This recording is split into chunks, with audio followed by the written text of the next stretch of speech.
Jericho is often called the oldest fortified city in the world, with a history stretching back to the very dawn of civilization. Nestled in the Jordan Valley near the Dead Sea, Jericho lies about 240 meters, 800 feet, below sea level, making it the lowest city on Earth. Its fertile oasis, fed by the Ain Sultan Spring, has drawn people since prehistoric times. Jericho's rich past is intertwined with biblical legend.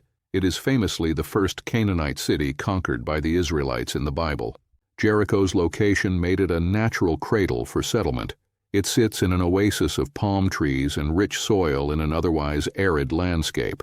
Ancient people were drawn here by the year-round water from its spring and its warm climate, perfect for early farming. By around 10,000 years ago, nomadic groups began to settle at Jericho and cultivate crops. Archaeologists believe Jericho's inhabitants domesticated emmer wheat, barley, and pulses, transitioning from hunting-gathering to agriculture. Because it lay at a crossroads of travel routes, a north-south route along the valley and east-west routes toward the highlands, Jericho became a strategic and prosperous stop for ancient traders and travelers. This fertile oasis, later nicknamed the City of Palms for its abundant date palm trees, provided the foundation for one of humanity's first urban communities. Long before the pyramids or Stonehenge, Jericho was emerging as a proto-city. Archaeologists have uncovered evidence of a large settlement at Jericho by around 8,350 to 7,370 BCE. In this pre-pottery Neolithic period, Jericho was already fortified. A massive stone wall over 3.6 meters high encircled the town, and inside it stood a remarkable stone tower. This Tower of Jericho, built around 8000 BCE, rose 8.5 meters, 28 feet, tall with an internal staircase of 22 steps. It is one of the oldest stone towers ever discovered, an astounding feat of construction for a Neolithic community. The wall and tower likely took 100 men more than 100 days to build, showing a high degree of social organization. What was the purpose of these fortifications? Some researchers suggest the wall may have protected Jericho from flash floods, and the tower may have served ceremonial or communal purposes. Indeed, recent studies even propose it had an astronomical alignment. At summer solstice sunset, the nearby mountain's shadow would fall on the tower, perhaps symbolically uniting the community.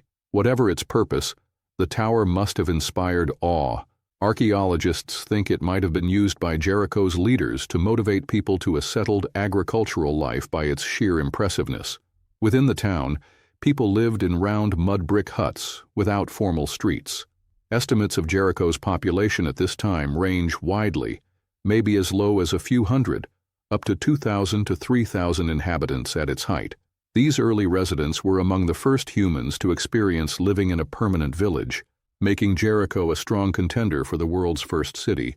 By around 6,800 BCE, after a brief abandonment, Jericho saw a new wave of settlers, pre-pottery Neolithic B, who left fascinating clues about their culture. This period gave us one of Jericho's most haunting discoveries: plastered human skulls. Archaeologists uncovered at least 10 skulls that had been carefully covered with plaster to recreate human faces, with seashells in the eye sockets to simulate eyes. These plastered skulls, possibly the earliest portraits in human history, suggest an ancestor cult or ritual practice. Families may have kept these decorated skulls in homes, honoring their dead and preserving their memory. One such skull from Jericho, now in the British Museum and Ashmolean Museum, was modeled with a lifelike face in plaster about 9,000 years ago. It likely belonged to an adult male, and the care taken to shape and preserve it indicates the importance of remembering the ancestors in Neolithic Jericho. Life in Jericho during this time included other hallmarks of early civilization. Houses became rectangular mud brick buildings on stone foundations, often with multiple rooms around courtyards. Red or pink plaster floors, terrazzo floors, were common inside homes. The dead were typically buried under the floors of houses, a practice that kept one's ancestors literally close to home. Tools and crafts from Jericho tell of daily activities: flint arrowheads and sickle blades for hunting and harvesting, obsidian blades traded from far away, grinding stones for grain, and even clay figurines of humans and animals. By the late Neolithic, around 6,000 to 5,000 BCE, Jericho's cultural connections spanned the Levant, linking it with other early farming villages in Syria and Mesopotamia. Jericho's Neolithic era eventually waned, possibly due to climate shifts or an earthquake that disrupted the water supply. There was a settlement hiatus, and the site was largely deserted for centuries in the late 6th millennium BCE. Yet Jericho's legacy as a pioneering community, with its mighty tower, plastered skulls, and early agriculture, laid the groundwork for the cities and civilizations that would follow. After the Neolithic and Chalcolithic periods, Jericho bloomed again as a city during the Bronze Age. By about 3000 BCE in the early Bronze Age, Jericho, known by now as Tel es Sultan, was a thriving town. Archaeologists have identified successive layers of building and fortification during this era.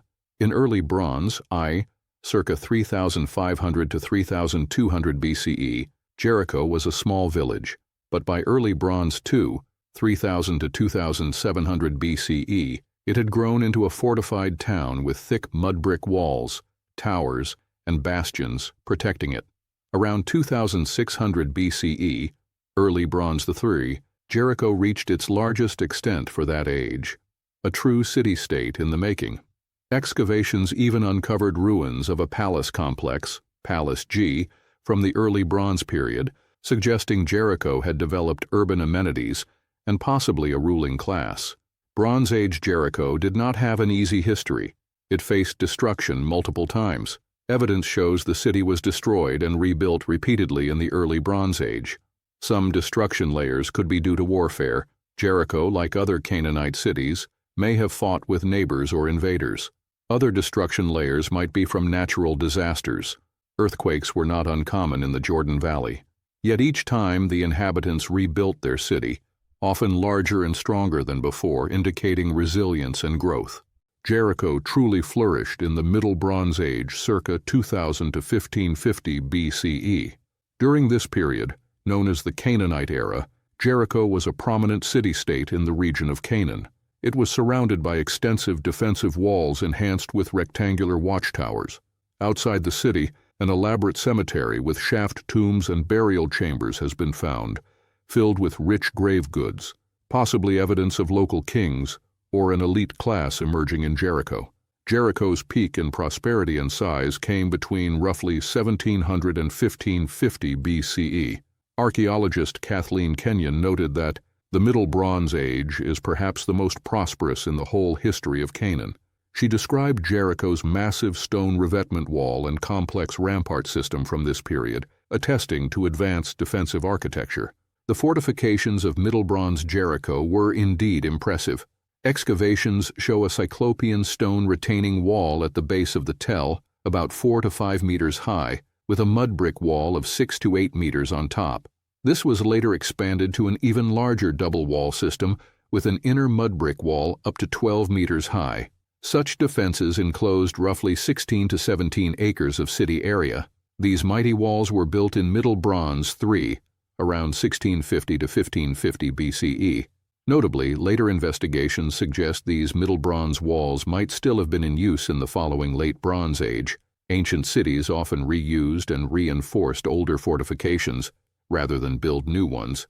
This point becomes important when we compare archaeology to the biblical timeline of Jericho's fall. Despite its strength, Jericho met a violent end around the end of the Middle Bronze Age. Sometime between 1600 and 1550 BCE, the city of Jericho was catastrophically destroyed by fire. Kenyon's excavations uncovered a thick destruction layer, City 4, dated by radiocarbon to around 1570 BCE, give or take a few decades. Charred timber, collapsed walls, and blackened debris testified to a conflagration that obliterated the Bronze Age city. Who or what caused this destruction? One possibility is the expansion of the Egyptian New Kingdom. Around 1550 BCE, Pharaoh Ahmose III was driving out the Hyksos from Egypt and campaigning into Canaan, which could have led to Jericho's fall. Other theories suggest local warfare or an earthquake coupled with fire. Whatever the cause, the Canaanite Jericho of the Middle Bronze Age was left in ruins. According to archaeological consensus, after this 16th century destruction, Jericho ceased to be a major city. This gap in Jericho's urban life sets the stage for the debates about the biblical story of Jericho's conquest.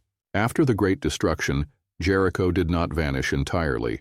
There is evidence that a smaller settlement resurfaced in the Late Bronze Age, circa 15th to 14th centuries BCE, though on a much reduced scale. Archaeologists found that decades after the 1550 BCE destruction, some people reoccupied the site during Late Bronze Thurfern, around 1450 BCE. They even repaired or reused the old Middle Bronze fortifications. Traces of a mud brick wall built atop the earlier ruined wall have been identified.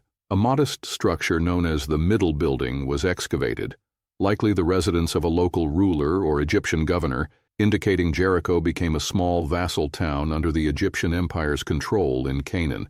This Late Bronze Jericho was a shadow of its former self, more of an administrative outpost than a fortified city. Ultimately, Late Bronze Jericho also met destruction. The Middle Building was violently destroyed, and the site shows signs of being abandoned toward the end of the Late Bronze Age. Strangely, very few remains from the 13th century BCE, Late Bronze II, have been found at Jericho. The likely reason is that later building activity removed or leveled the 13th century layers. When the Israelites entered Canaan, according to biblical chronology, either in the late 15th or more traditionally the late 13th century BCE, was there a city at Jericho for them to conquer?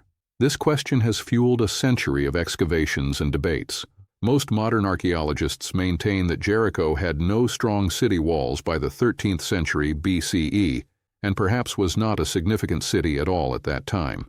Notably, Kathleen Kenyon concluded that the last Bronze Age fortified city at Jericho fell around 1550 BCE and was not rebuilt in the Late Bronze Age. Her findings imply that by Joshua's supposed time, often placed around 1400 to 1200 BCE, Jericho was either an unwalled village or abandoned, a stark contradiction to the Bible's account if taken literally. On the other hand, some scholars argue for a different timeline. A minority, including archaeologist Dr. Bryant Wood, re-examined the data and suggest that the destruction layer Kenyon dated to approximately 1550 might actually date to approximately 1400 BCE, aligning with an early Exodus chronology, conquest in the late 15th century. This view posits that Jericho's walls were standing in Joshua's day, and that the archaeological destruction layer is evidence of the biblical event. We will delve into the archaeological evidence related to the biblical story in a later section. It's important to note that even if Jericho was not a mighty city by 1200 BCE, the site was never completely forgotten. Memory of Jericho's fallen walls and ruins could have persisted in local lore. One hypothesis by archaeologist Lorenzo Negro is that the biblical writers, centuries later, wove together these ancient memories of Jericho's Bronze Age destructions to create the saga of Joshua's conquest. In any case, by the end of the Bronze Age, around 1200 BCE, Jericho no longer served as an urban center. The stage was set for a new beginning in the Iron Age, and the story of Jericho would take a religious turn with the Israelites. Jericho looms large in the Hebrew Bible as a place of dramatic divine intervention. According to the book of Joshua, when the Israelites entered the Promised Land after the Exodus, Jericho was the first Canaanite city they encountered and conquered. The biblical narrative, Joshua chapters 2 and 6, provides a vivid account. As the Israelites camped nearby, Joshua sent 2 spies into Jericho to scout the city. These spies were sheltered by Rahab, a local woman, described as a prostitute, who lived in a house built into Jericho's city wall. Rahab acknowledged the God of Israel and hid the spies from the king of Jericho's men. In return, they promised to spare her and her family when the attack came, and she marked her house with a scarlet cord. The Bible notes that Rahab's house was indeed upon the city wall, indicating part of the wall could serve as dwellings. The Israelites, under Joshua's command, besieged Jericho in an unconventional way. Rather than attacking outright, the entire army marched around the city once per day for 6 days, accompanied by priests carrying the Ark of the Covenant and blowing ram's horn trumpets. On the 7th day, they marched around 7 times. At the climax, the priests gave a long blast on the trumpets, and the people shouted together. According to Joshua 6:20, the wall fell down flat, so that the people went up into the city. The biblical wording in Hebrew implies the wall fell beneath itself, perhaps meaning it collapsed outward and down. The Israelites then charged straight into Jericho over the fallen walls. Once inside, the Israelites carried out herem. The city was put under the ban. They burned the whole city and dedicated all living things to destruction as an offering to God. Only Rahab and her family were spared. Joshua specifically ordered that no plunder be taken except for objects of gold, silver, bronze, and iron, which were to go into God's treasury. All other goods were to be destroyed. This was unusual, since normally victors would loot food and valuables, but Jericho was treated as a first fruits offering, wholly devoted. After Jericho's fall, Joshua pronounced a curse. "Cursed before the Lord be the man who rises up and rebuilds this city, Jericho. At the cost of his firstborn shall he lay its foundation, and at the cost of his youngest shall he set up its gates." Joshua 6:26. This curse meant Jericho was not to be refortified, and indeed for generations the site remained mostly in ruins. The Bible later records that this curse was fulfilled many centuries afterward. During King Ahab's time, 9th century BCE, a man named Heel rebuilt Jericho and tragically lost his oldest and youngest sons in the process. 1 Kings 16:34. The fall of Jericho's walls has become one of the most famous miracle stories in religious tradition. For believers, it demonstrates divine power and the fulfillment of God's promises to Israel. Jericho thus earned a legendary status as the city whose walls came tumbling down by faith and divine intervention.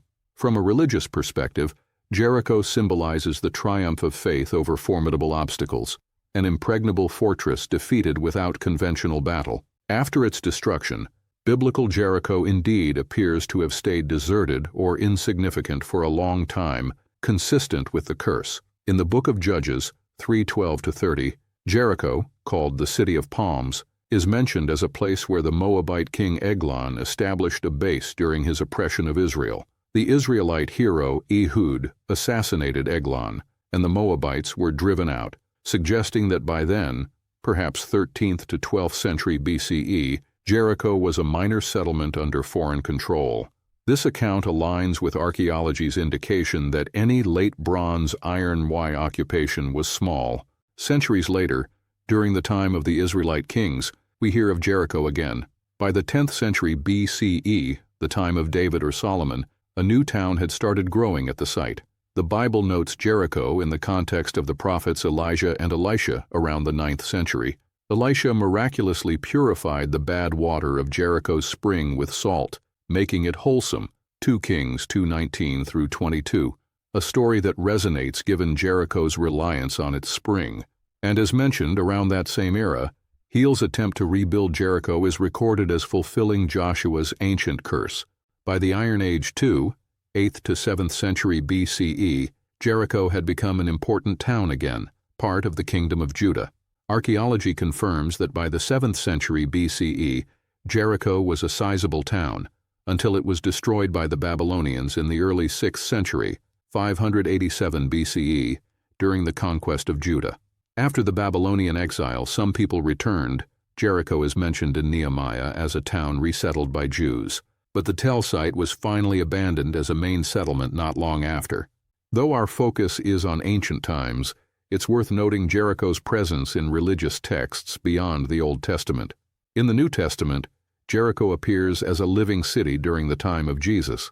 By then, the Jericho of the Old Testament, at Tel es Sultan, had long been abandoned. A new city of Jericho had been established during the Hellenistic and Roman periods, a few kilometers south of the Old Tel. This Greco-Roman Jericho benefited from the area's fertile springs and became a prosperous garden city. It was famed for its date palm groves and balsam plantations, which produced valuable perfumes. The Gospels recount that Jesus of Nazareth passed through Jericho more than once. In Jericho, Jesus healed blind beggars, including one named Bartimaeus, restoring their sight by faith. Jericho was also the scene of the story of Zacchaeus, a chief tax collector. Zacchaeus climbed a sycamore tree to see Jesus over the crowd. Jesus invited himself to Zacchaeus' house, leading to Zacchaeus' repentance and restitution for his wrongs. These events highlight Jericho as a place of mercy and transformation in Christian tradition. Additionally, Jesus referenced the road from Jerusalem down to Jericho in the parable of the Good Samaritan, a road notorious for bandits, where a Samaritan traveler showed unexpected kindness. Luke 10:30-37. In the 1st century BCE, Jericho was under Roman influence. The famous Roman general Mark Antony gave Jericho to Queen Cleopatra of Egypt as a gift in 36 BCE, recognizing its valuable balsam farms. Not long after, Herod the Great, the Roman-appointed king of Judea, leased Jericho back from Cleopatra, and upon Cleopatra's death, Augustus Caesar granted Jericho outright to Herod. Herod built a magnificent winter palace in Jericho around 30 to 20 BCE and developed the area with a hippodrome theater and new aqueducts.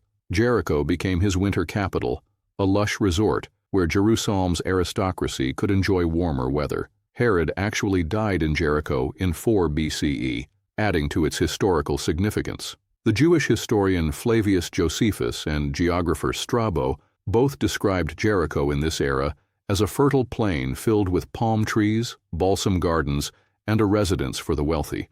In Strabo's words, Jericho is a plain full of palm trees and everywhere watered with streams. Throughout these later periods, Jericho retained its evocative biblical name and heritage. In fact, Jericho is also honored in Islamic tradition under the Arabic name Ariha.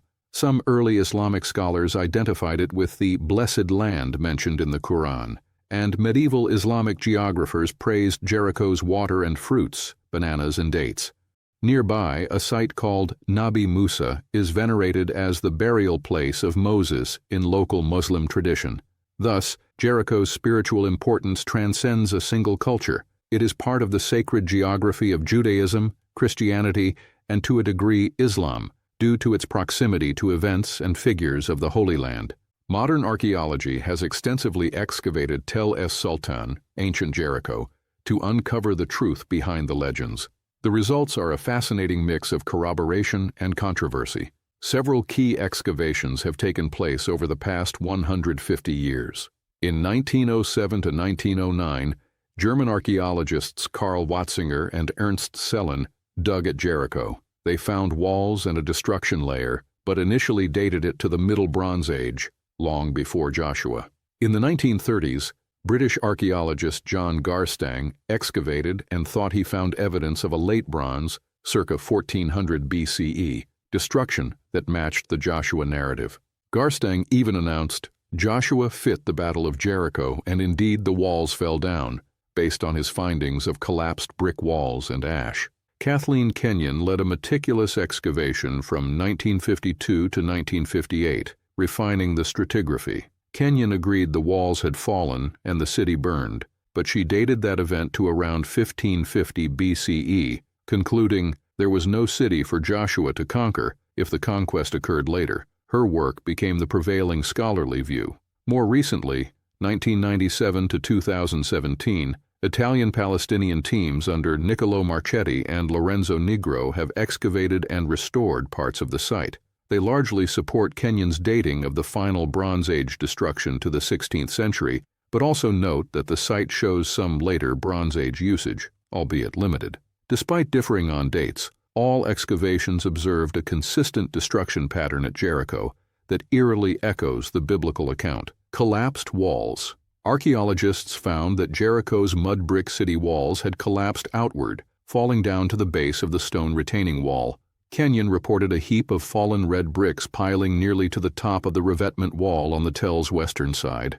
These bricks came from the upper city wall and parapets, and their fall created a sort of ramp against the fortifications. This is precisely what the Bible described. The walls fell flat, and the Israelite warriors were able to go up into the city, every man straight ahead. In essence, the fallen bricks formed natural ramps up the embankment. It is a striking correspondence between text and terrain. A preserved wall section. One part of Jericho's wall did not fall. Back in 1907, the German dig uncovered a stretch of the northern city wall that was still standing, with houses built against it on the inside. These houses had thin walls, suggesting a poor quarter. This calls to mind Rahab's house, which was upon the city wall on presumably the poorer side of town, and which did not collapse when the rest of the wall fell. Indeed, Joshua 6:22 reports that Rahab's house survived, so she and her family could be rescued. Archaeologists consider it plausible that this intact wall segment with attached humble dwellings was where Rahab lived. Again, an intriguing alignment. Burn layer. All excavators noted a thick layer of ash and burned debris across Jericho corresponding to the city's final Bronze Age destruction. Kenyon described it as a massive burn layer, about 3 feet thick in places, containing charred timber, bricks, and household items. This confirms that the city was destroyed by fire, just as Joshua 6:24 says, "Then they burned the whole city and everything in it." The fiery destruction is one of the clearest pieces of evidence and is uncontested. Jericho's end was indeed in flames. Jars of grain. Perhaps the most compelling find was the abundance of food remains left in the ruins. Both Garstang and Kenyon unearthed numerous storage jars still filled with burnt grain in the houses of Jericho. Kenyon reported finding over 6 bushels of charred grain in one season's dig alone. This is a highly unusual discovery. In a typical siege, grain is a precious resource that would be consumed by the defenders or plundered by the attackers. The presence of so much grain, burned and unused, suggests 2 key things. The siege was short, and the victors did not loot the food. The Bible records exactly these details. The siege of Jericho lasted only 7 days, not a long starvation siege, and Joshua commanded that nothing be taken from the city, as it was all devoted to God for destruction. The full jars of burnt grain are like an archaeological time capsule of that moment. The harvest had just been gathered, it was springtime, around March to April, the siege ended quickly, and the grain was set on fire rather than saved.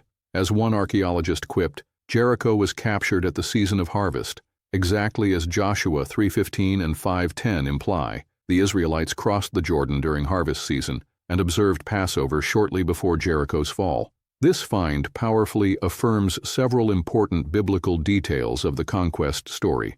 In summary, excavations at Jericho have uncovered evidence that the city's walls collapsed, the city was burnt, and it was not plundered, which matches the Joshua narrative point for point. These facts are not disputed. What is debated is when this event took place and who was responsible. Kenyon's conclusion was that all this happened around 1550 BCE, likely by foreign invaders, such as Egyptians, and that by Joshua's time, 1200 or 1400 BCE, depending on biblical chronology, Jericho was essentially unoccupied. Thus, she and many scholars view the biblical story as a later legend, perhaps echoing these earlier destructions, but not an actual eyewitness account. This skeptical view sees the Jericho story as a romantic mirage or propaganda, arguing there was no walled city to conquer in the 13th century. On the other hand, proponents of the biblical historicity, like Dr. Bryant G. Wood, argue that the archaeological evidence fits a conquest around 1400 BCE in the late Bronze the Throne period. Wood, an expert in Canaanite pottery, reanalyzed Kenyon's pottery finds and contends that some late Bronze wine pottery was present, which Kenyon overlooked. He and others also note the discovery of Egyptian scarab amulets in Jericho's tombs that date to about 1500 to 1400 BCE, suggesting the city was inhabited in that period. For example, one scarab with the name of Pharaoh Hatshepsut, circa 1500 to 1480 BCE, was found in a Jericho grave, indicating activity during her era. Wood's view is that Kenyon misdated the destruction layer by about a century due to gaps in the late Bronze strata, and that Jericho's walls could have indeed fallen around 1400 BCE. This corresponds to an early date for the Israelite conquest, assuming an Exodus circa 1446 BCE and conquest 40 years later, per 1 Kings 6:1. It is noteworthy that radiocarbon dating has been applied to the Jericho remains, with mixed results. Kenyon's team did one of the earliest C-14 tests in the 1950s on a piece of charcoal from the destruction, which yielded about 1410 BCE plus 40 years. Ironically, that would support Wood's view. However, at the time, radiocarbon methods were new and considered less reliable than pottery seriation, so Kenyon stuck to her dating by pottery, 1550 BCE.